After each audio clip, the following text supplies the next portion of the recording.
Think positive. Just get over it. Avoid toxic negativity. But can we really manipulate our emotions like that? Harvard psychologist and best-selling author Dr. Susan David explains emotional agility, a revolutionary way of approaching difficult emotions. Hello and welcome back to Savvy Psychologist. I'm your host, Dr. Jade Wu. Every week, I'll help you meet life's challenges with evidence-based research, a sympathetic ear, and zero judgment. Now, one of the topics that comes up most with my clients, no matter who they are or what they're struggling with, is the question of how to handle difficult emotions. I've seen many people work hard to manage or get over their emotions, treating them as if they're dials on a control panel that they can calibrate just right, if only they tried hard enough. But what if there's actually a whole different approach to emotions that doesn't require wrestling with them? That's where the idea of emotional agility comes in. Today, I talked to the psychologist who coined the term emotional agility, Dr. Susan David. She's one of the world's leading management thinkers and an award-winning Harvard Medical School psychologist. Her Wall Street Journal best-selling book, Emotional Agility: Get Unstuck, Embrace Change, and Thrive in Work and Life, is heralded as a management idea of the year and winner of the Thinkers 50 Breakthrough Idea Award. Dr. David's TED Talk on the topic went viral with over 1 million views in her first week of release. Today, Dr. David shares with us fascinating takeaways and tips, as well as a few brilliant metaphors about the concept of emotional agility through the lens of her own experiences as a teenager who lost her father to cancer, as well as research into the science of emotions. So without further ado, Dr. David, welcome to the show. Thanks for being with us. Thank you. I'm delighted to be here. So let's jump in with the question that's most on my mind. I'm really, really curious about the term emotional agility. Of course, you wrote a book on this topic and you gave a TED Talk on it. Could you just start out by telling us what this refers to? Well, the headline is that emotional agility is the critical skills that are needed for us to be with ourselves in healthy ways. So when we break that down, what that really means is the ability to be with our thoughts, our emotions, and our stories in ways that are compassionate, in ways that are curious so that we learn from them, and also in ways that are courageous, because often we face into ourselves or our situations in a way that requires us to take courage. So emotional agility is really about being healthy with ourselves in these ways so that we can connect with the reality of our present situation and take values-connected steps as we move forward. Wow, I love that. So compassionate, curious, and courageous. And those are not necessarily terms that we hear a lot about when we think about coping or think about the sort of trend in positive psychology of wanting to really cultivate positive thoughts and positive optimism and being grateful and positive emotions. Yeah. On the other hand, banishing negative thoughts and emotions. So how does emotional agility reckon with this trend of positive thinking and banishing negative thoughts? Maybe before I even go into that, one thing that's really informed my work is my own background. As I think for so many people, we get driven by things that we find interesting in our own lives. So I grew up in apartheid South Africa. I was a white South African in a country and community that was basically committed to denial, to not seeing the other person. And so from a young age, I became interested in these ideas. Do you just pretend that things are great, even though you know that they're not? Or do you face into the reality of what's going on for you and for the people that you love and individuals who are around you in society? Then when I was 15 years old, my father was diagnosed with terminal cancer. And I recall after he died going to school, he died on a Friday, and I recall going to school on the Monday. And it was this idea that I just needed to get on with it, to be positive and, to do what our culture tells us to do, which is to face into the fact that everything will be all right and you'll be okay and everything happens for a reason and all of these things that the culture and anywhere we go on Instagram or beyond tells us we should just, kind of ignore things because everything's going to be okay or everything is okay. We should pretend it is. And, I became the master of being okay. I didn't drop a single grade. I was asked how I was doing, and I would always just shrug and say, I'm okay. But in truth, I was struggling because what happens when we push aside our difficult thoughts and feelings is we don't get rid of them. They come back.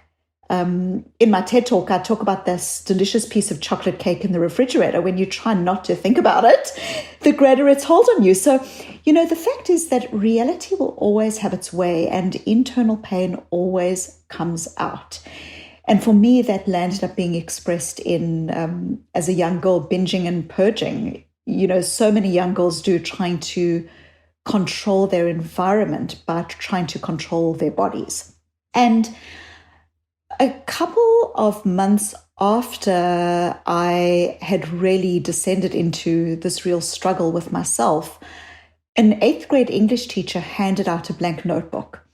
And she said, write, tell the truth, write like no one is reading. And she handed out this notebook to the class, but it was really, I felt, directed at me. She knew my background and what was going on for me. And she was looking me straight on as she did this. And really what this did is it started a journey into this core question, which now circles back to what you asked, which is, what does it take internally in the way we deal with our thoughts, our emotions, and our stories that helps us to thrive?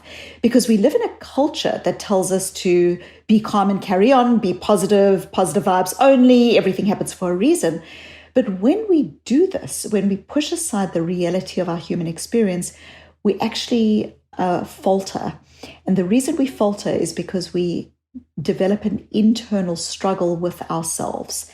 Instead of being able to face the situation, we now are spending time and energy trying to pretend the situation doesn't exist, and to rationalize or hustle is one of the terms that I use, or struggle with our feelings. And so a lot of what exists in popular culture and even in psychology about this idea of positivity being some kind of holy grail and happiness being something that we should all strive for as a goal is actually not supported by the research.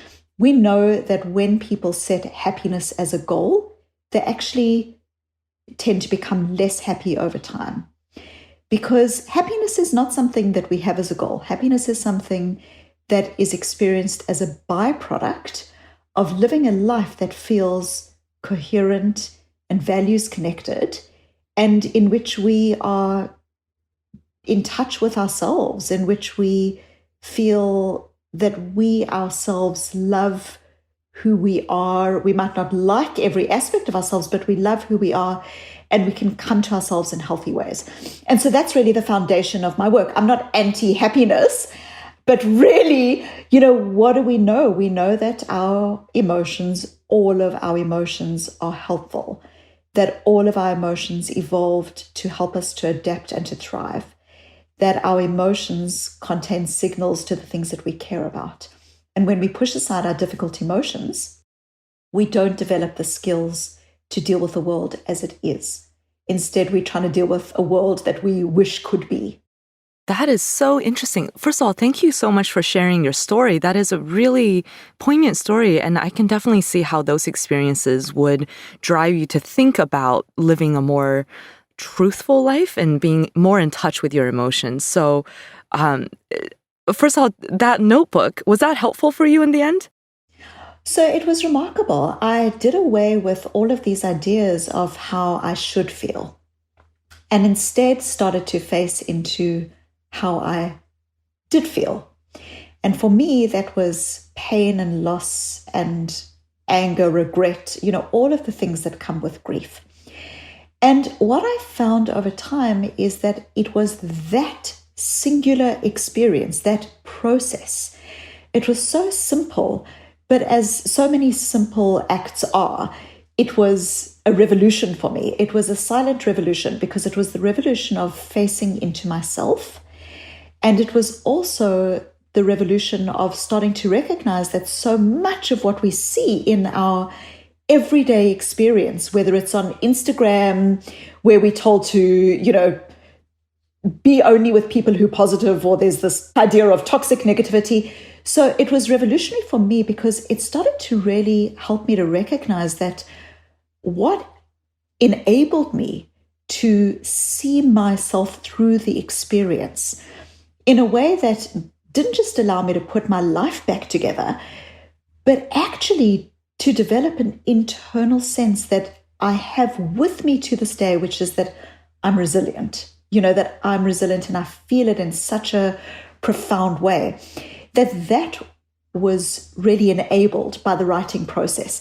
And there's a lot of research that basically supports this idea that when we go away from the notion of these messy, difficult feelings and experiences, and we start to put them in language, we start to process them. You're writing them down in a journal, you are talking to a therapist, you talking to someone who's a really insightful, wise friend. You're not venting with the person, rather you generating a sense of insight about your experience. That this actually is what allows us to move forward. And, there's a lot of scientific research to support this idea that when we face into our difficult emotions, even when those difficult emotions are supposedly negative, that we come out of it very often with a sense of insight and meaning. That doesn't mean you wanted the bad experience to happen. It doesn't mean you wanted the relationship to end or to lose your job, or no, we didn't want those experiences. But the experience happened, and we can face into that and we can come out of it in a way that has enabled us to learn about ourselves, our priorities. We've nurtured very often our relationships, and we've got some meaning that's been generated out of that. And that's very, very well documented in the scientific research. I really love the idea of facing into the experience and allowing yourself to actually allow the experience and allow your feelings and emotions. And you also mentioned the term resilience. And I love how those two concepts can be connected, the idea of resilience and the idea of actually facing your experiences. So this is resonating a lot because it's making me think of another way in which people often use the word resilience. And so I used to work with cancer patients and those with infertility, and these folks are going through a really, really difficult time, very much out of their control. And the way that they often spoke of resilience was about fighting cancer or getting over infertility or getting over loss of a baby. And it just strikes me that the way you're talking about resilience is not that way. It's not about getting over or forgetting about or fighting it. Is that right? Yeah. So the way that I think of resilience is actually about integration. When we've got a part of ourselves, of our history that feels separate from us, we maybe avoid it, or when we think about it, we get so stuck in it that it actually takes over our day or our lives, and we're now not living our lives, we're living in our heads. This is not integration. Integration is essentially being able to sew the quilt of that experience into the larger pattern of our lives, and to say, this is an experience that I had, but it's not definitional of me. It's not definitional in that it's not going to take over me, but it's also not something that, when we push something aside and we spend a whole lot of time trying not to deal with that, that in its own way is defining you. And so for me, very much when I think about emotional agility and what the work is that we need to do as human beings, it's about recognizing that when we fight, rationalize, push aside, avoid our difficult experiences or our difficult emotions, what that does is it leads us into a context in which we are defined by the fight. Instead, when we come into our experiences in ways that are accepting, compassionate, curious, courageous, what do I need to do in the situation? Instead of being defined, by the fighting, we actually get defined by how we choose to just be with ourselves and to be with that. And so what that does is it allows us to have the energy and the psychological resource to actually be in the world in a way that is, instead of a fighting way, rather it's wholehearted, it's connected. And yes, human beings, what is resilience? Resilience is about being in the world as it is in a way that is whole and healthy. Often when we get stuck in an experience or we get stuck in an emotion, we say something like, I am sad, I am angry. And when you say something like, I am sad, what you are basically doing is defining yourself by the sadness. I am, every single part of me is sad right now. And when you do that, if you imagine a sky, you become the cloud. The cloud is the cloud of sadness. The cloud is the cloud of anger. But we are all big enough. We are capacious enough and beautiful enough and complex enough as human beings to have a full range of experiences and a full range of emotions. And so you are not the cloud. You are the sky. You are the sky. And if we can develop emotional agility skills, and we can talk about what some of the specifics are of what can be helpful to people, what you do is you pull back from, again, that experience being definitional into something that is much more healthy. And I mean this both with more traumatic experiences, but even everyday experiences.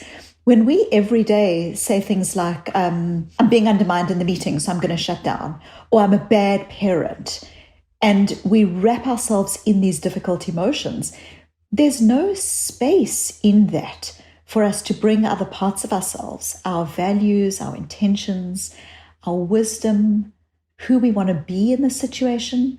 And so what we start to do is we start to basically, our stories or our emotions become directives.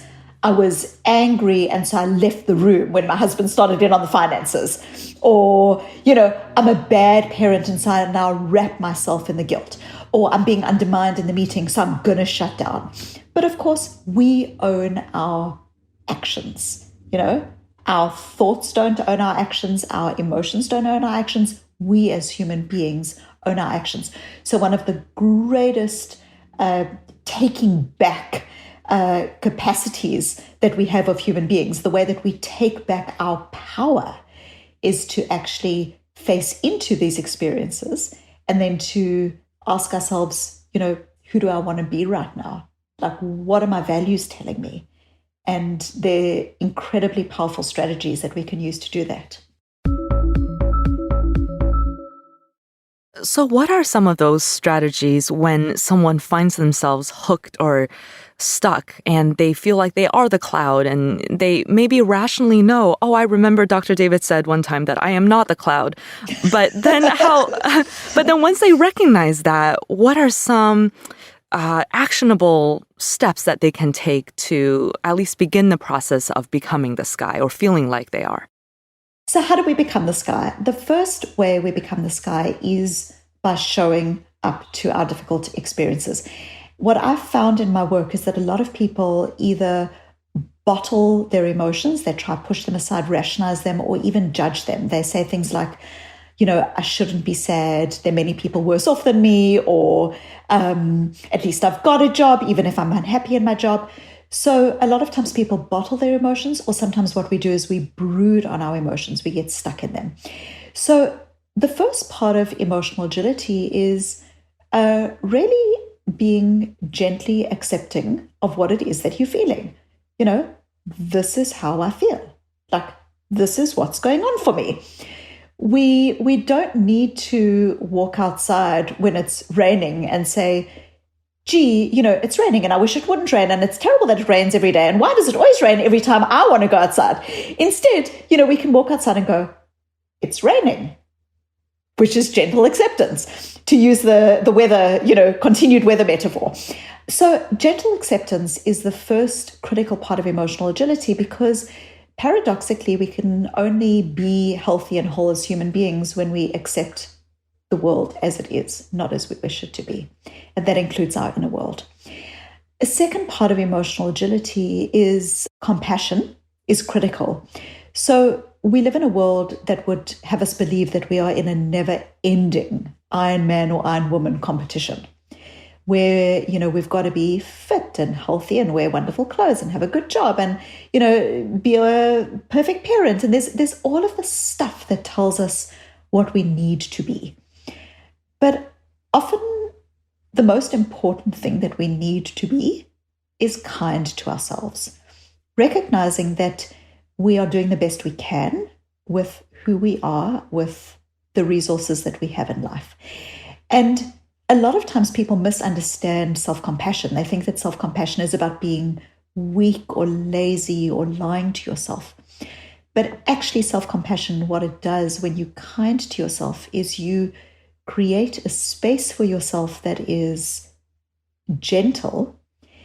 And it's in that gentle security that we as individuals are able then to take more risks, to put our hand up for more difficult projects, to start that business that we always wanted to start, because we know that if we supposedly fail in that, we will still love ourselves. And so actually, paradoxically, people who are kind to themselves land up being less weak, less lazy, they're more honest with themselves, and they are more likely to achieve their goals. So this acceptance and compassion. Then another thing that I would say is they're very practical strategies to think about when it comes to our emotions specifically.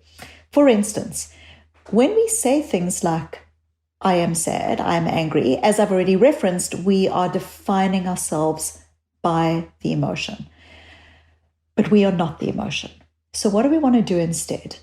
We need to develop the skills to recognize our thoughts. I'm not good enough. I always give in when the stakes are high. So these are difficult thoughts we might have. Emotions, I'm sad, I'm angry, I'm stressed. Or stories. Some of our stories were written on our mental chalkboards in grade 3. Stories about whether we are creative, good enough, what kind of love we deserve. And we are hooked when these thoughts, emotions, and stories are driving our action. The way we become unhooked from them is to start recognizing them for what they are. They are thoughts, they are emotions, and they are stories. They are not fact, they are not directives, and we are under no obligation to listen to them. What we know is we can show up to our emotions, which is that acceptance and compassion that I spoke about earlier, but we can also step out of them. Stepping out is when you start to observe your thoughts, your emotions, and stories for what they are. So quite simply, what does this look like? Instead of, I am being undermined, I'm having the thought that I'm being undermined. Instead of, I'm so angry, I am angry, I'm noticing the feeling that I'm angry. I'm noticing that this is my you're not good enough story. When we start to do this very simple, but again, powerful linguistic decoupling of ourselves from the thought, emotion, or story by simply noticing it for what it is. I'm noticing this is my feeling. I'm noticing my thought. I'm noticing the story. We start creating space between us and the experience. And of course, in that space, we can start choosing who we want to be. Another really important aspect of stepping out is to know that when we use very big labels to describe what we're feeling, so we say, I am stressed. What this does is it starts to color everything by the stress. But we know from research called emotion granularity or emotion differentiation that when we are more accurate with what it is that we're feeling, when we move beyond the I am stressed and we say, I'm overwhelmed, or I'm noticing that I'm exhausted, this thing that I'm calling stress is actually feeling unsupported. So when we label our emotions in a more granular way, what it actually allows us to do is to understand the reality of what's causing that emotion for us and to start putting in place then strategies of what we need to do. So we move from I'm stressed into I'm exhausted, and what I need to do is engage in more self-care. We move away from, I'm stressed into I'm bored. I'm busy in my job, but actually I'm bored. And this allows me to start understanding that there are things that I can start putting in place, whether that's a tweak within the job or a tweak that allows me to expand the breadth of my knowledge or my skills or experience. It allows me to start moving forward effectively with the knowledge that I've now gained from my emotions. Wow, I'm really excited to put some of these actions and metaphors into practice. I really like the idea of using language as a tool and using language to label our experiences and using that process to help us understand on a granular level what we're experiencing so that we can face it, so that we can use compassion. Absolutely. The question is for what purpose? Why are we trying to understand our emotions? Why are we trying to label them? For what purpose? And the purpose is that our emotions, even and especially the difficult emotions, our emotions contain signposts to the things that we care about. So I'm not just suggesting that we do this to get over our difficult emotions. What I'm actually suggesting is something far more than that. What I'm actually suggesting is something far more than that, which is that our emotions contain these incredibly beautiful beacons to things that we care about. And this is what helps us to be adaptive and agile. So for instance, if you're feeling bored in your job, that boredom might be a signpost that you value learning and that you don't have enough of it. If you feel guilty as a parent, again, emotions are data, but not directives, okay? So what are the data that might be in the I feel guilty as a parent? The data might be I value presence and connectedness with my children, and I don't feel that I've got enough of it right now. Even in grief is, I often think of grief as being love looking for a home. So when we experience grief, and, if we had to write on a Post-it note, I'm grieving, I'm sad, I'm noticing this grief. And we flipped over the Post-it note and we sought to understand what is the value that that grief is pointing to. The value is that you have loved, and that maybe actually creating space where you are actively remembering and thinking of the person is profoundly powerful and just what you need right now. So it's not even just this idea that we need a kind of, very old versions or thoughts about emotional intelligence were these ideas that we need to control our emotions, that it's this amygdala hijack that we need to get over. And what I'm suggesting is something entirely different, which is that our emotions are beautiful and they help us to thrive and adapt in a world that is ever-changing. And they help us as human beings to recognize that we as human beings are ever-changing, that our relationships and our needs and wants change, and that something that 5 years ago was working for us might not be working now. And there's no shame in that. If we simply face into that with grace and dignity and try to understand it, we can then move forward. Emotions are beautiful. I think if there's one thing to take away from this conversation, that's certainly a good summary. And I really love the idea of being compassionate and curious with our emotions rather than trying to get over them or to fight them. And I think that's such a powerful message. And thank you so much, Dr. David, for talking to us about emotional agility. Any parting words of wisdom for how to thrive in these uncertain times when things are unpredictable and everything around us seems to struggle? Well, I think that the main thing that we can bring with us to these circumstances is that, yes, the world is unpredictable, and that so often our suffering is directly proportional to how much we try to control stuff that's uncontrollable. So the more we try to control, what one or another politician says, or, whether someone slighted you at work, the greater our level of suffering. So what's really important for us as human beings is to be wise to what it is that we try to control.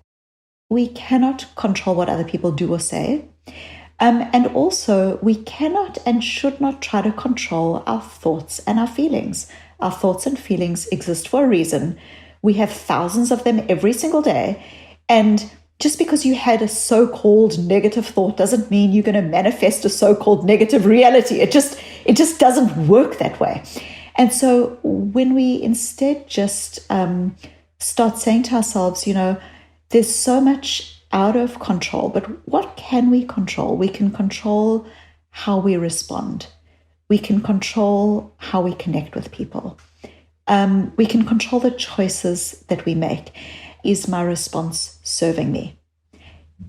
Is it bringing me closer to being the person, the parent, the spouse, the partner, the human being that I most want to be? When we ask that question, we take back our agency, we take back our power, and it's not taken back by trying to white knuckle our way through life. Because, right now in life, it's not the time for perfection. It's the time for simple progress, whatever that means to you. It's not the time for white-knuckled grit. It's time for grace. And it's also the time for us to wisely choose what it is that we let go of. Thank you. This is really wonderful advice. And I think this is something that we can all start to think about and start to cultivate towards this idea of better acceptance and more emotional agility. Thank you so much for talking with us, Dr. David. I wish you the best of emotional agility in these trying times. Thank you so much for having me. It's been wonderful to speak. Thank you so much for listening. You can find me on Facebook and Twitter. I'm at QDT Savvy Psych and at Jade Wu PhD. If you'd like psychology tips delivered straight to your inbox, subscribe to the Savvy Psychologist newsletter. You can also make sure you don't miss an episode by subscribing wherever you get your podcasts. Savvy Psychologist is audio engineered by Steve Rickyberg and edited by Karen Hertzberg. As always, Savvy Psychologist is strictly for informational purposes and does not substitute for mental health care from a licensed professional. Thanks so much for joining me. I'll see you next week for a happier, healthier mind.